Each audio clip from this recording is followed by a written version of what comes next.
Mbrëmja kishte rënë mbi shtëpinë e Big Brotherit dhe dritat e verdha të sallonit krijonin një atmosferë të butë, pothuajse intime. Banorët e tjerë ishin shpërndarë nëpër dhoma, dikush në kuzhinë, dikush në obor, ndërsa Klodi dhe Eliona kishin mbetur vetëm në divanin e madh. Prej ditësh mes tyre kishte diçka të pathënë, një bisedë që të dy e shtynin, por që po rëndonte sigur mbi gjoks. Klodi luante me gishtat, nuk e shikonte drejt në sy. Eliona e ndjente që ai po mblidhte guximin për të folur. Ajo e njihte tashmë ritmin e frymëmarrjes së tij kur ishte nervoz. Duhet ta sqarojmë një gjë, tha ai më në fund, me zë të ulët. Eliona nuk u përgjigj. Vetëm pohoi lehtë me kokë, unë. Të kam thënë diçka këtu brenda dhe nuk dua të duket sikur po luaj me ty, vazhdoi Klodi. Po të mos isha I lidhur jashtë me atë italianen, ne të dy do ishim bashkë. Ta kam thënë me zemër, jo për lojë. Fjalët mbushën hapësirën mes tyre. Eliona ndjeu një therrje të lehtë në stomak.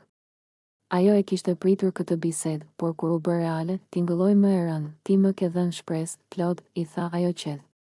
Më ke dhënë fjalën. Nuk ishin thjesht muhabet e kodh. Ai e ngriti kokën dhe e pa drejt. Në sytë e tij kishte pendes, por edhe sinqeritet, e di. Dhe nuk pendohem për atë që ndjej. Por kam një lidhje jashtë. Kam një realitet tjetër atje. Eliona buzëqesh I hidhur.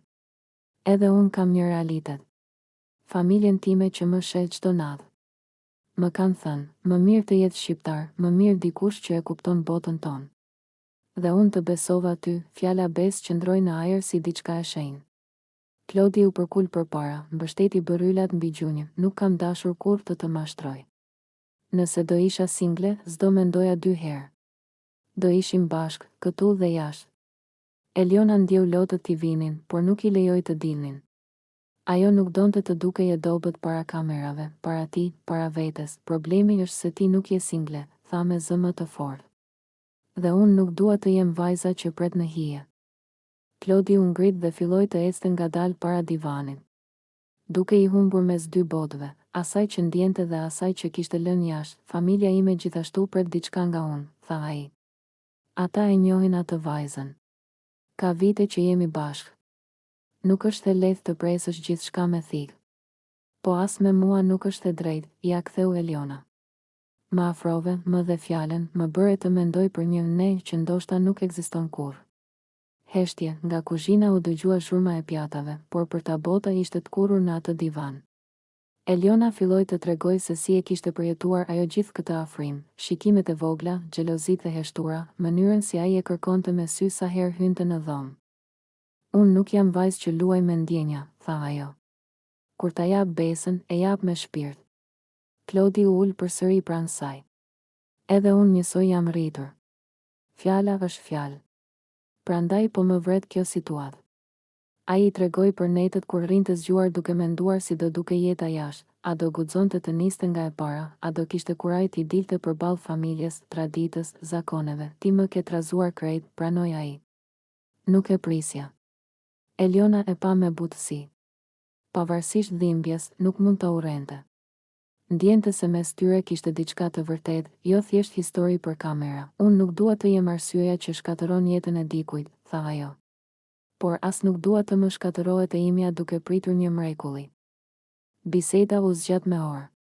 Ata kujtuan ditën e parë kur ishin afruar, shakat, netët në obor, momentet kur gati ishin kapur për dore dhe ishin tërhequr në sekondën e fundit. Klodi e pranoi, nëse do isha I lirë, do të zgjidhja ty pa frikë, pa kushte. Këto fjalë e prekën Elionën më shumë se çdo deklaratë dashurie.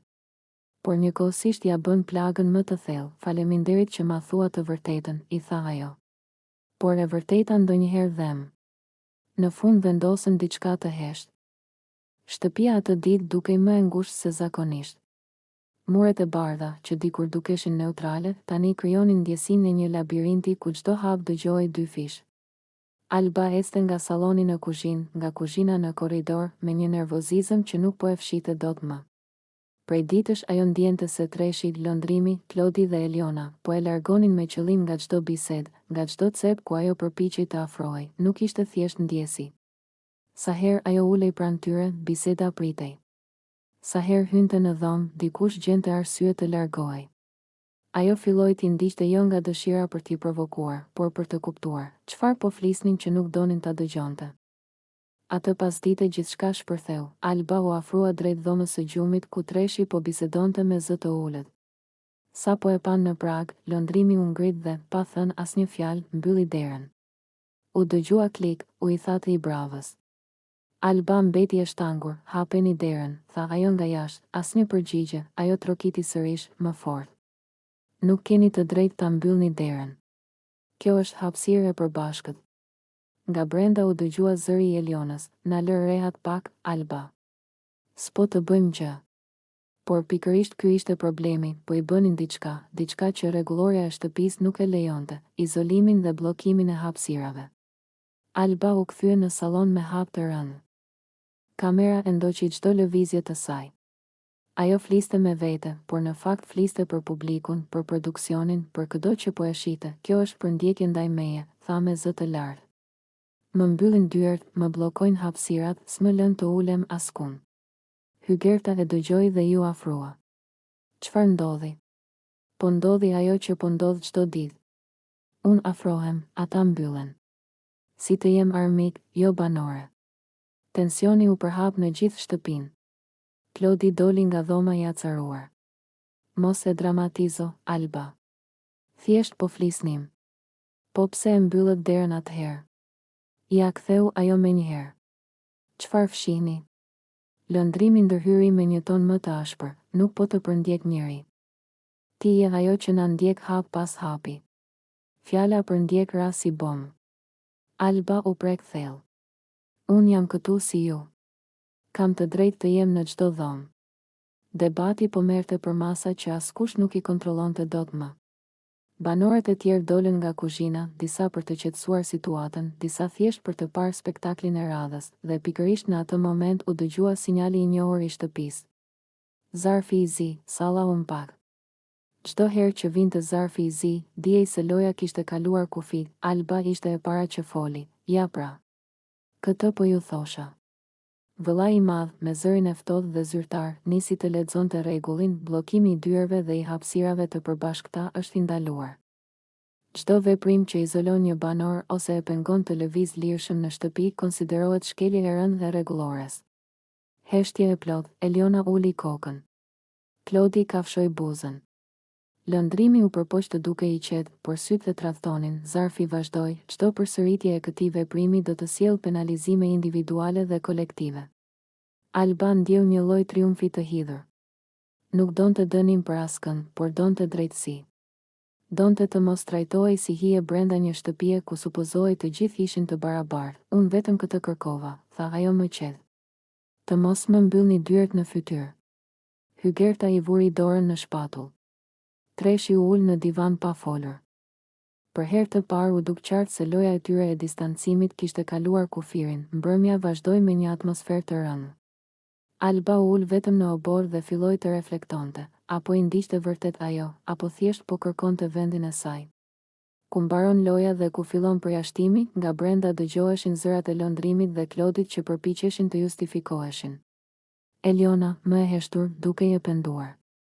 Askush nuk e kishte menduar se një derë e mbyllur mund të kthehej në çështje kaq të madhe, por Big Brother ishte pikërisht kjo, një shtëpi ku edhe gjesti më i vogël merrte peshë morale. Alba e kuptoi se betejë e saj nuk ishte kundër 3 personave, por kundër ndjenjës për të zhdukur brenda turmës. Ajo nuk donte t'i përndiqte, donte të ekzistonte mes tyre. Drita e oborit u fik ngadalë. Loja vazhdonte, por pas atij zarfi të zi, asgjë nuk do të ishte më njësoj. Obori i shtëpisë atë pasdite duke i qetë, por brenda mureve të saj po ziejnë gjëra që kamerat nuk i kapin dot lehtë, nerva të lodhur, net pa gjumë, mendime që rrotullohen pa pushim. Hygerta ishte ulur pranë tavolinës së vogël të kuzhinës, duke përzier kafen ngadalë, ndërsa Alba rrinte përballë saj me sy të skuqur nga pagjumësia. Ditët e fundit mes tyre kishte lindur një tension i heshtur, një distancë që rritej pa u thënë asnjë fjalë. Alba po fliste për një debat të mëparshëm, për mënyrën si ndihej e lënë pas dore nga të tjerët. Zëri i saj ishte i ngjirur, i lodhur, por këmbëngulës. Hygerta e dëgjonte fillimisht pa reaguar, por në fytyrën e saj dukej qartë bezdia. Loja po i rëndonte të gjithëve dhe durimi po mbaronte, po e tepron, Alba, i tha më në fund Hygerta, duke e lënë filxhanin me një zhurmë të lehtë mbi tavolinë. Je bërë shumë e rëndë këto ditë. Alba u shtang. Nuk e priste atë ton. Çfarë do të thuash? Pyeti me zëmë të ulët Hygerta, e lodhur nga grindjet e përditshme, nuk e mati më fjalën. Nga goja i dolën shprehje të ashpra, krahasime të shëmtuara që nuk i shkonin askujt. Nuk ishte thjesht kritik, ishte një shpërthim nervash, një mënyrë e gabuar për të nxjerrë mlefin e grumbulluar. Alba u zverdh. Fjalët i ranë si shuplak, si mund ta thuash këtë? Murmuri ajo. Unë po kaloj ditë të vështira. Nuk po aktroj. Hygerta u ngrit në këmbë, filloi të ecte nëpër dhomë. Të gjithë jemi të lodhur këtu brenda. Por ti po e bën atmosferën edhe më të rënë. S'po të njihet më fytyra, vetëm ankesa, vetëm negativitet. Alba ndjeu një nyje në fyt. Ajo e dinte që nuk dukej mirë kohët e fundit, pagjumësia, stresi, presioni i kamerave, por ti dëgjonte këto në atë mënyrë ishte e dhimbshme. U përpoq të mbrojë, nuk kam ardhur këtu për të dukur bukur për ju. Jam njeri, jo dekor, tha me zë që i dridhej, Hygerta heshti për një çast. Në sytë e Albas pa diçka që nuk e kishte vënë re, jo inat, por frikë dhe vetmi. Megjithatë krenaria nuk e la të tërhiqej menjëherë. Debati vazhdoi gjallë. Fjalët u përplasën në ajër si gota xhami. Alba i kujtoi Hygertës se edhe ajo kishte pasur ditë të errëta, momente kur kishte qarë në banjë që të mos e shihte askush. Hygerta e mohoi, pastaj u nervozua edhe më shumë. Loja po i nxirrte versionet më të brishta të tyre. Në një moment Alba u ul në divan dhe mbuloi fytyrën me duar. Nuk është e drejtë të më flasësh kështu, tha me zë të mbytur. Fjalët mbeten. Ajo fjali e thjesht e ndaloi Hygertën. Për herë të parë e kuptoi sa thellë kishte goditur. Në shtëpi gjithçka dukej si betejë, por jashtë ishte jetë reale, njerëz me plagë të vërteta. Unë nuk desha të lëndoj kaq shumë. Tha më në fund, më qetë. Jam edhe unë e lodhur, po nuk duhet ta nxjerr mbi ty. Alba nuk ju përgjigj menjëherë. Po mendonte për netët kur kishte qarë në heshtje, për frikën se mos publiku e shite si të dobët, për faktin që askush nuk e dinte çfarë mbante brenda. Fjalët e Hygertës i kishin hapur një plagë që përpiqej ta mbulonte me humor. Ora kalonte dhe tensioni ngadalë u ul. Banorët e tjerë hynin e dilnin, por askush nuk ndërhyri. Ishte një përplasje që duhej ta zgjidhnin vetë. Ne jemi armike, tha Alba pas një kohe të gjallë. Por këtu brenda njeriu humb veten. Hygerta pohoi me kokë. E di. Ndoshta duhet të mësojmë të flasim pa e coptuar njëra tjetrën. Ato fjalë nuk i shëruan menjëherë gjërat, por hapën një derë të vogël.